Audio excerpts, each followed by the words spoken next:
Grabe na ang epekto sa mga DDS. Isama na natin talaga yung mga vlogger nila sa series public hearing ng Quad Committee. Yung 4 na committee pinagsama-sama sa Quad Committee ng Kongreso. Hindi makasagot, hindi nila makounter ang nagpuputukang nakakalulang mga balita sa isyu ng paglabag umano sa karapatang pantao, illegal na mga business tulad ng Pogo, at marami pang iba.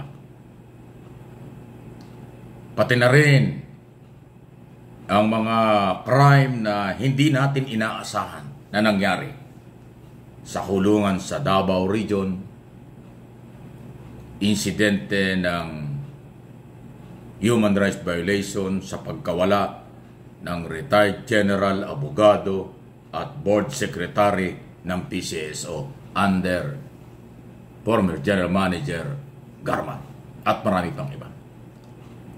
Kung inyong nasusubaybayan ang Quad Committee hearing na umabot na sa pang-7 kahapon hanggang kanina madaling araw, 7 hearing na. Puro matitindi ang mga naglalabas, ang mga testigo na merong sinumpaang salaysay tungkol sa mga illegal na gawain o nangyari sa nakaraang administration. At napansin ko po, dahil tayo'y nakatutok sa mga balita, hindi talaga makounter ng mga DDS vlogger at ng mga supporters nila itong matitinding pasabog sa Quad Committee. Tulad ng mga pagkakasangkot ng mga matataas na opisyalis ng PNP, matataas na opisyalis ng dating administrasyon tungkol sa Pogo, tungkol sa human rights violation, at iba pa. Hindi ko alam kung may instruction sa mga vlogger nila na manahimik or hindi nila alam kung paano i-counter kasi public hearing yan. Mas naniniwala ang taong bayan sa public hearing kasi nadidinig nila, nakikita nila kung ano yung mga sinumpaang salaysay na tinatanong iniisa-isa ng mga member ng Quad Committee. At nakakalungkot na akala natin nung nakaraang gobyerno ay may katahimikan, may magandang ginawa para sa bayan. Pero bakit naging kabaliktaran ng lahat kung ating pagbabasihan ang mga public hearing? Hindi ko sinabing 100% ng lahat ng pinag-usapan sa hearing ay totoo. Pero malaking porsyento ang kapanipaniwala. At malaking porsyento rin ng mga Pilipino dito at sa abroad ang naniniwala sa mga expose ng mga testigo na hawak ng Quad Committee sa public hearing sa Kongreso. So yan po yan. Doon pa lang yan. Sa issue naman ng budget tungkol sa Committee on Appropriation, deliberation, at yung ongoing hearing ngayon, pangalawang hearing pa lang, ng Committee on Good Government and Public Accountability.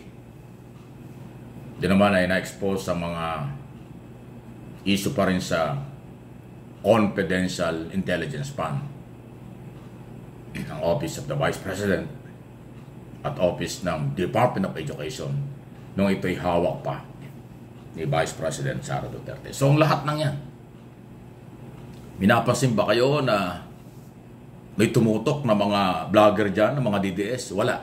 Alam niyo kung bakit? Eto na, sagutin na natin. Kasi nga po, nagsisiraan na sila ngayon.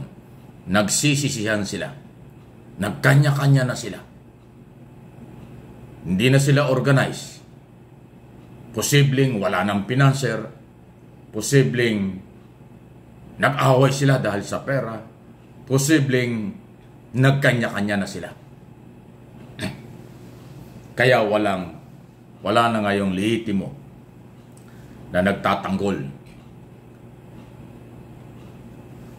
Nagsisilipan na sila. Yan po ang masamang epekto kapag hindi paninindigan ang daladala. Pag walang paninindigan, walang malasakit ng totoo sa bayan, sa ating batas at sa ating gobyerno, ganyan talaga ang mangyayari. Pag ang umiral ay ginamit o nagpagamit lang sila sa kung ano ang kapalit, aabot at mangyayari talaga ang ganitong sitwasyon na mag-aaway-away sila, magsisilipan sila. Ganon. Pero tingnan ninyo, yung mga voluntary na tumutulong sa administrasyon ni Pangulong Marcos, yung mga vlogger na tumutulong at nagmamalasakit sa ating bayan, walang ganon. Walang away, walang sulutan, walang intrigahan, kanya-kanya ng content. Kanya-kanya sila ng content na tinatapik dahil pagmamalasakit ang ginagawa nila. Kita nyo, tinatangkilik ng mga tao. Mas marami ang mga vlogger dito at sa abroad na pro-government, pro-administration, walang problema.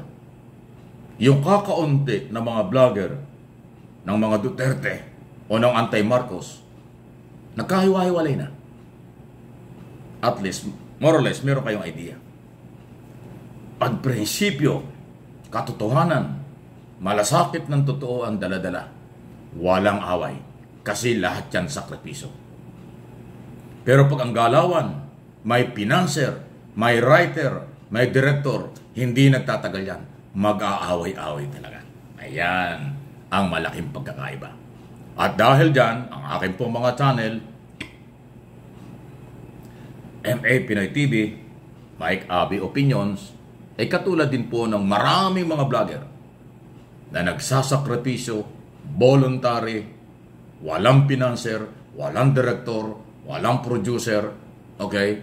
Kanya-kanya ng content para sa bayan. Yun po yung nakikita ko at observation. Matagal na po ako sa broadcast business. Iba ang galawan sa broadcast. Ang lehitimong media sa broadcast, maingat dahil mayroong prangkisang pinangahawakan ang radyo at telebisyon. Sa social media, basta nakakasunod ka sa mga policy ng Facebook at ng YouTube, okay ka. Pag lumabag ka dyan, may problema ka.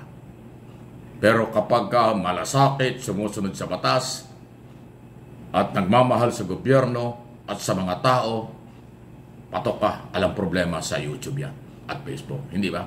Yan po yung aking opinion at observation. So, any comment, reaksyon, malaya po kayo. Tuloy-tuloy lang. Maging vigilant at tayo po ay magmalasakit sa ating gobyerno, sa ating bansa. Kalimutan ang material na bagay. Kalimutan na kung ano man.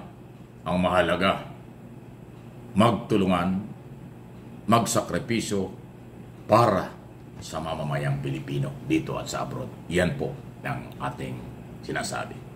Please like ng ating video, lahat ng mga video, at kung sa hindi pa, mag-follow, mag-subscribe.